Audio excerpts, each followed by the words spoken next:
Hello guys, welcome back to my YouTube channel. I hope आप सब अच्छे होंगे। सो गाइस, आज मैं आप लोगों के लिए एक नई हॉरर स्टोरी लेके आई हूँ। सो आई होप आपको ये अच्छी लगे। अगर आपको ये स्टोरी अच्छी लगेगी तो प्लीज़ हमारे चैनल को सब्सक्राइब, लाइक, कमेंट, शेयर ज़रूर करें। So without wasting a time, let's start this story. तो ये कहानी श्रेया और उसके भाई रोहित की है, जिसने ये अपना हॉरर एक्सपीरियंस हमारे साथ शेयर किया है। सो गाइस, ये स्टोरी है श्रेया और रोहित की, जो अभी भी ग्रेजुएशन में पढ़ाई पूरी कर रहे हैं। और जब भी उनके वेकेशंस आते हैं, वो हमेशा अपने नानी के घर जाना पसंद करते हैं, क्योंकि वहाँ पे उनके कज़न्स हैं जिनके साथ उनकी बॉन्डिंग बहुत ही अच्छी है। वो वहाँ जाते हैं तो उनको बहुत अच्छा लगता है और उनके नाना नानी को भी बहुत अच्छा लगता है, इसलिए वो हर वेकेशन अपने नाना नानी के घर जाया करते हैं। और उनका गांव बहुत ही ग्रीनरी टाइप का है और वहाँ हर जगह पार्क ही पार्क है, जहाँ वो जाते हैं, घूमते हैं और काफ़ी इंजॉय करते हैं। और जब उनके हॉलीडेज़ ख़त्म हो जाते हैं तो वो वापस अपने घर आ जाते हैं और फिर से उनकी डेली लाइफ रूटीन शुरू हो जाता है।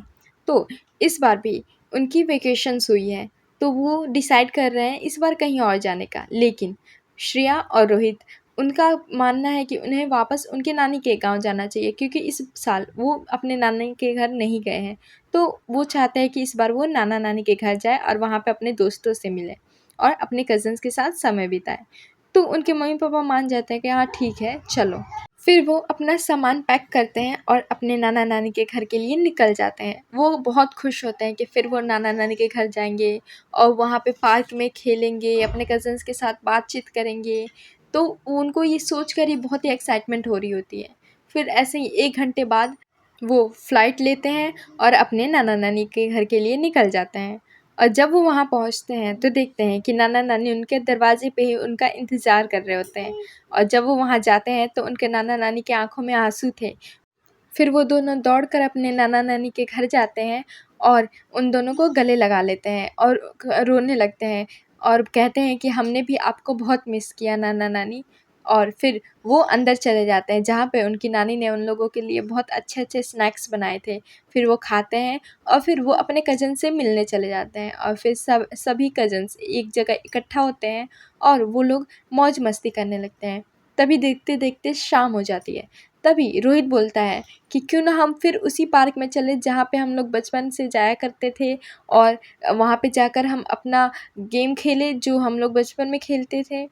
तभी ये सुनकर उनकी नानी काफ़ी गुस्से में आ जाती हैं और ये एक्सप्रेशन उनका बिल्कुल ही चेंज हो गया था, क्योंकि इससे पहले वो बिल्कुल हंस रही थी और अचानक से उनका ये स्माइल वाला एक्सप्रेशन एंकर में बदल गया, जिसे देखकर वो दोनों को काफ़ी अजीब लगता है कि आखिर ये ऐसा एक्सप्रेशन क्यों दे रही हैं।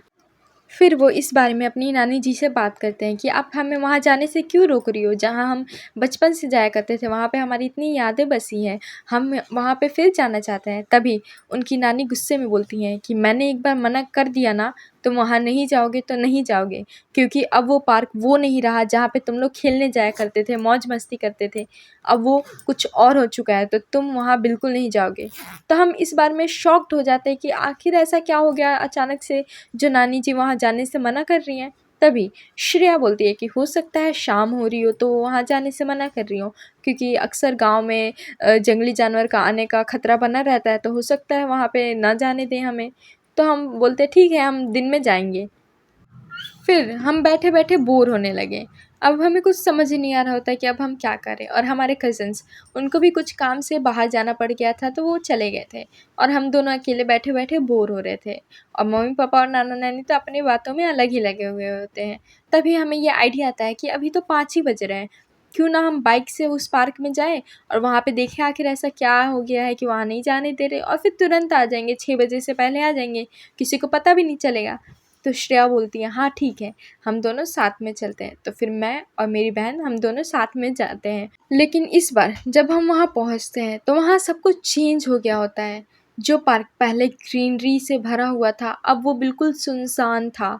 वो एक अबैंडन्ड पार्क लग रहा था, वहाँ पे कोई भी नहीं था। जो झूले थे वो टूटे हुए थे, वहाँ अब हर चीज़ लगभग ख़त्म हो चुकी थी। तो हमें ऐसा लगता है कि अचानक से इस पार्क को क्या हो गया? पहले तो इतना अच्छा पार्क हुआ करता था, जहाँ सभी शाम को घूमने आते थे अपने बच्चों को लेकर, अपने डॉग्स को लेकर, और आज यहाँ पे कोई नहीं है। तो हम सोचते हैं कि हो सकता है अब नए-नए पार्क बन गए हैं तो लोगों ने इस पुराने पार्क में आना बंद कर दिया है। तो हम सोचते हैं हाँ, छोड़ो हमें क्या, हमें तो और अच्छा है कि हम यहाँ पे अकेले खेलेंगे, कोई हमें डिस्टर्ब भी नहीं करेगा, और जो हमारे सीनियर होंगे या जो हमारे बड़े होंगे वो हमें यहाँ से अलग जाने के लिए भी नहीं कहेंगे। तो हम दोनों बहुत खुश होते हैं और फिर सोचते हैं कि क्यों ना हम लोग झूले झूल लेते हैं और फिर वापस चलेंगे और कल आएँगे घूमने के लिए। फिर मैं और मेरे भैया खेलने लगते हैं और तभी अचानक से मुझे कुछ गिरने की आवाज़ आती है। तो फिर मैं जब पार्क के कॉर्नर में जाती हूँ तो देखती हूँ कि वहाँ पे एक टैप था, वहाँ के ऊपर से एक गमला गिरा है। फिर मैं उसे उठाने लगती हूँ और फिर मैं भैया से बोलती हूँ कि भैया भैया आप चलो, अब यहाँ पे हमें नहीं रुकना चाहिए क्योंकि रात हो रही है तो हमें चलना चाहिए।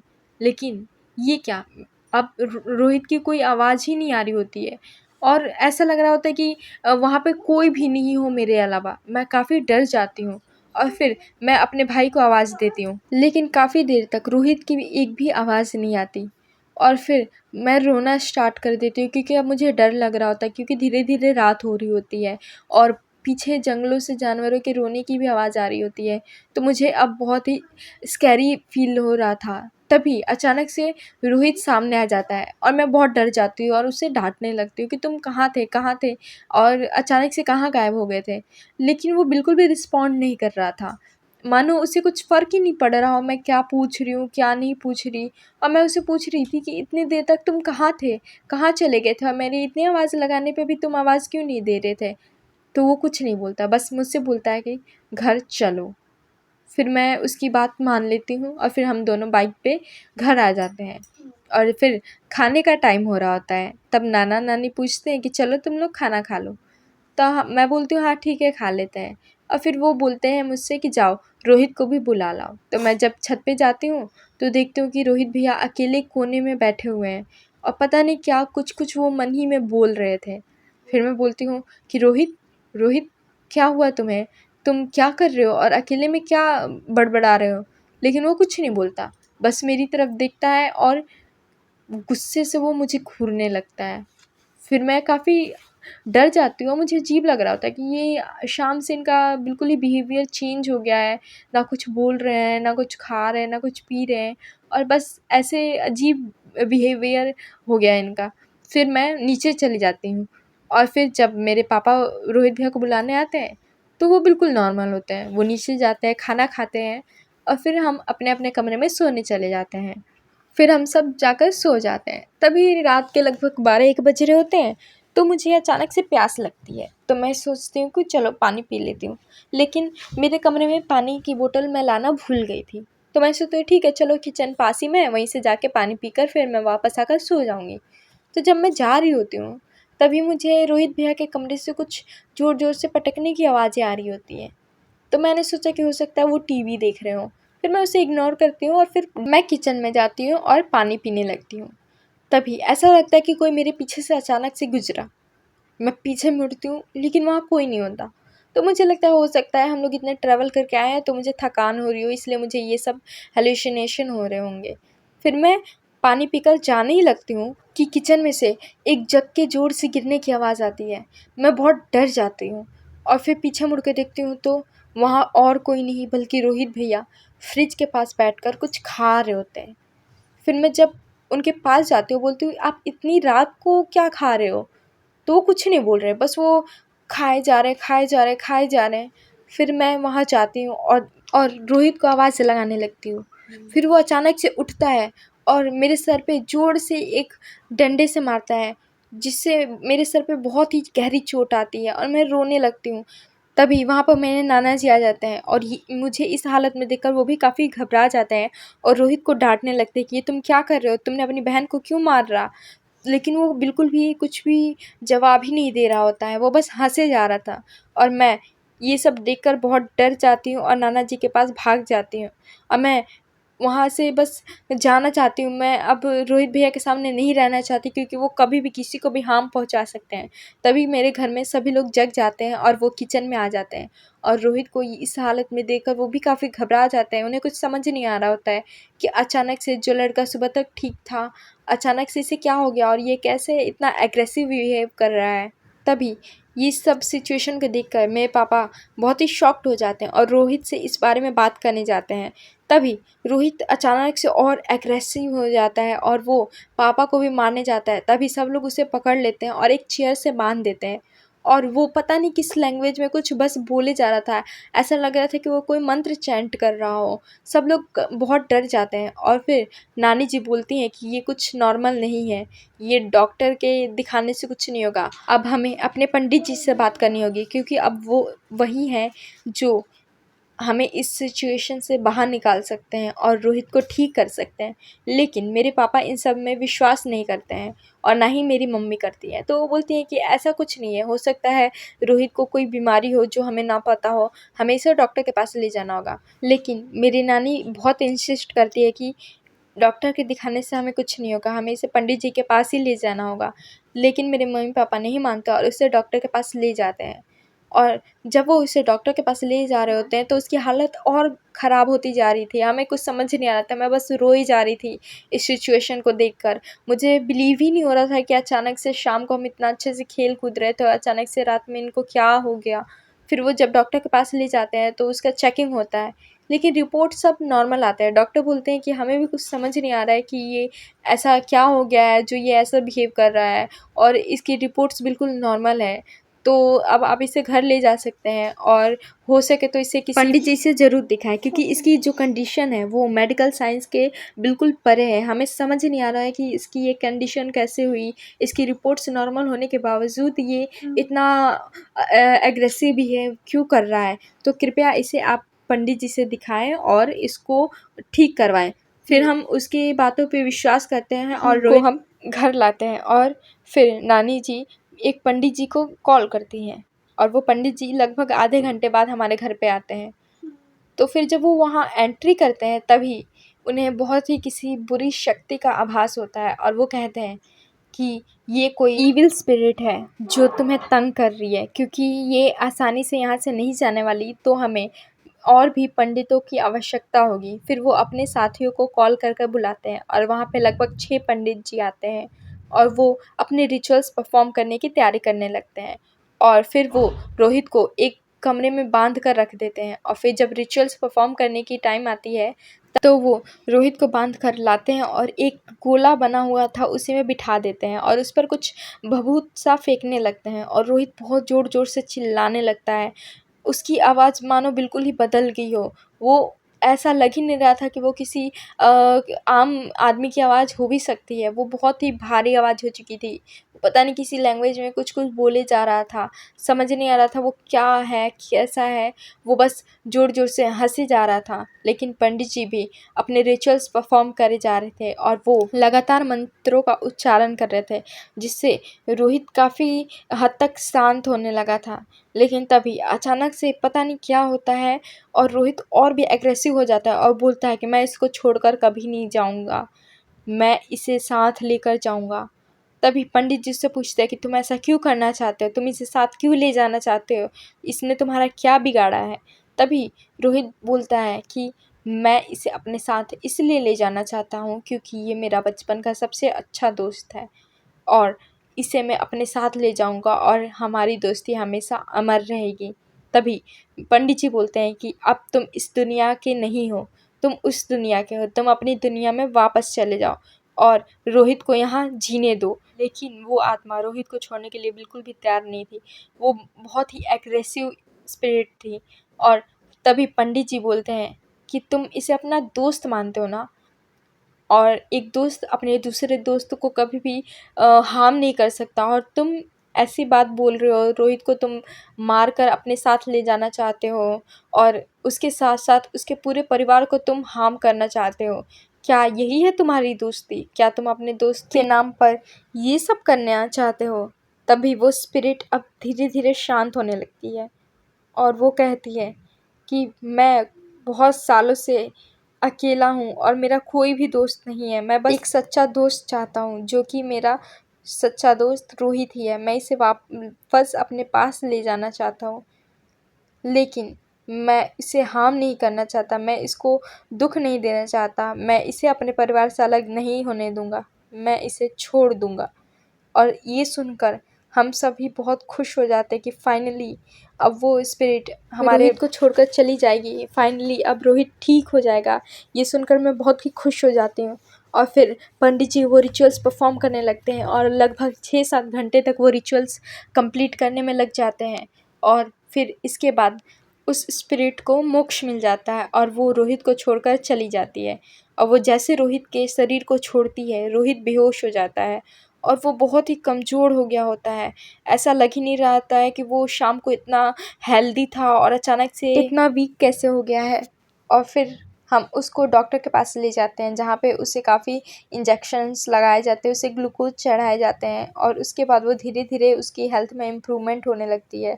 अब वो धीरे-धीरे अपनी आँखें खोलता है, लेकिन अभी भी वो बिल्कुल भी वीक महसूस कर रहा था अपने आप को। वो बिल्कुल भी अभी अपने आप को ठीक महसूस नहीं कर रहा था। फिर वो हमसे पूछता है कि आखिर क्या हुआ था मेरे साथ? मुझे कुछ भी याद नहीं है। मुझे बस ये याद है कि हम पार्क में गए थे, उसके बाद से मुझे कुछ भी याद नहीं है। और मैं उन्हें बताने ही वाली थी, तभी ये बात मेरी नानी जी सुन लेती हैं और वो अंदर आती हैं और वो मुझे बहुत डाँटती हैं और कहती हैं कि तुम लोग उस पार्क में क्यों गए? मैंने तुम लोगों को मना किया था ना, फिर भी तुम लोग उस पार्क में गए। तुम्हें वहाँ नहीं जाना चाहिए था। तुम लोगों की वजह से ये सब हुआ। अगर तुम वहाँ नहीं जाते तो वो स्पिरिट रोहित को नहीं परेशान करती और ना ही वो उसके साथ यहाँ आती। सब तुम लोगों की वजह से हुआ है। तुम लोग मेरी बात बिल्कुल भी नहीं मानते हो। और तभी ये सब सुनकर मैं शॉक्ड हो जाती हूँ कि पार्क में जाने से और रोहित भैया की इस हालत से क्या लेन देन है। फिर मैं नानी जी से इस बारे में बात करने की कोशिश करती हूँ, लेकिन वो कहती हैं कि अभी बहुत रात हो गई है, इस बारे में हम कल बात करेंगे। फिर हम लोग अपने अपने कमरे में सोने चले जाते हैं, लेकिन मुझे अभी भी बहुत डर लग रहा होता है जो भी आज हुआ, इसलिए मैं अपने मम्मी पापा के पास जाकर सो जाती हूँ।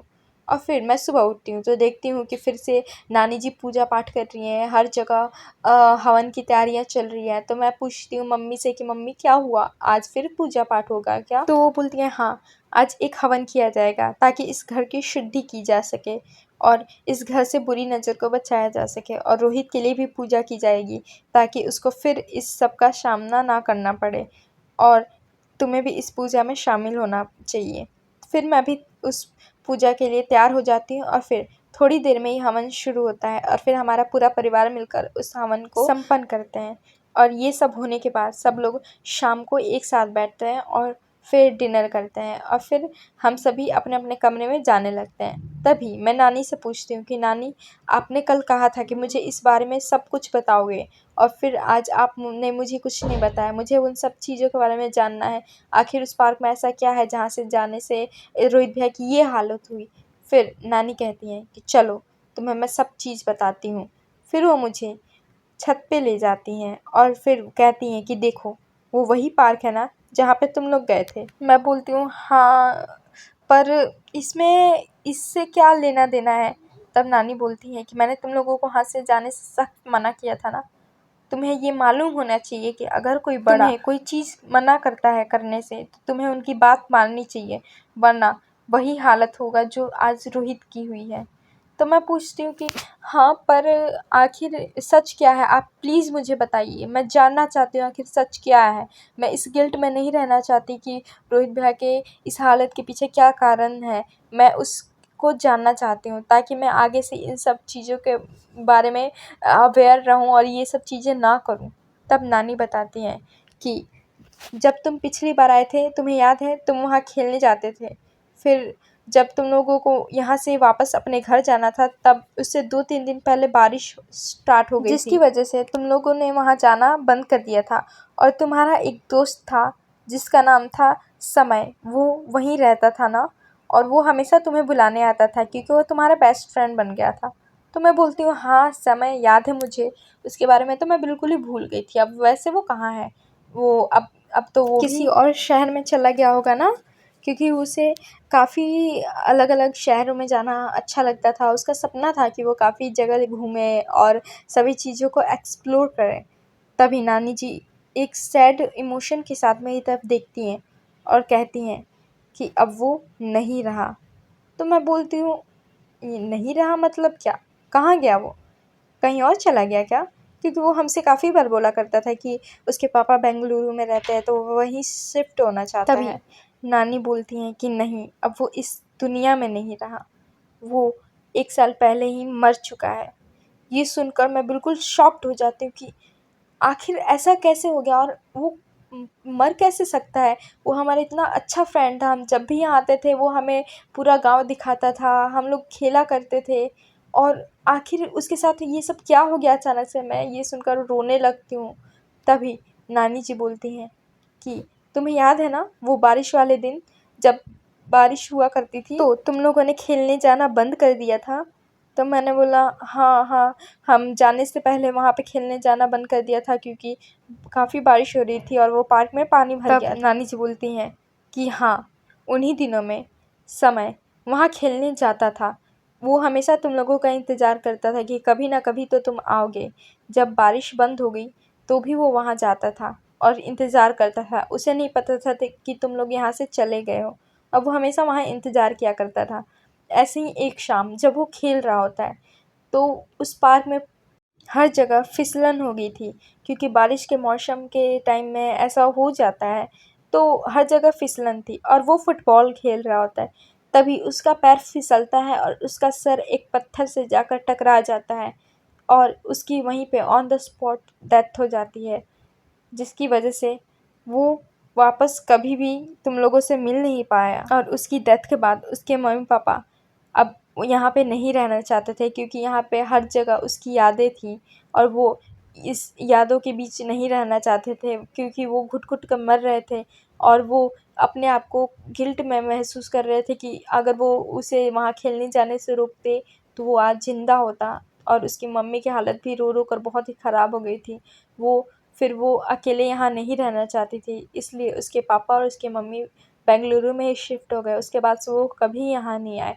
और जब भी कोई भी बच्चा उस पार्क में जाता था तो उसको उस समय के हँसने की, खेलने की, चिल्लाने की आवाज़ें आती थी और वो हमेशा किसी न किसी को हार्म करने की कोशिश करता था। वो हर वक़्त कोई ना कोई एक फ्रेंड बनाना चाहता था ताकि वो उसके साथ ही खेल सकें। और इस इंसिडेंट के बाद उस पार्क में जाना सबने छोड़ दिया।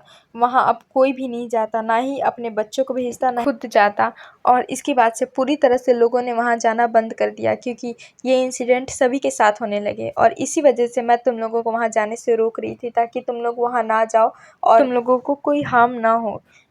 तभी मैं नानी जी से पूछती हूँ कि फिर आपने उस वक़्त मुझे इस सब के बारे में क्यों नहीं बताया?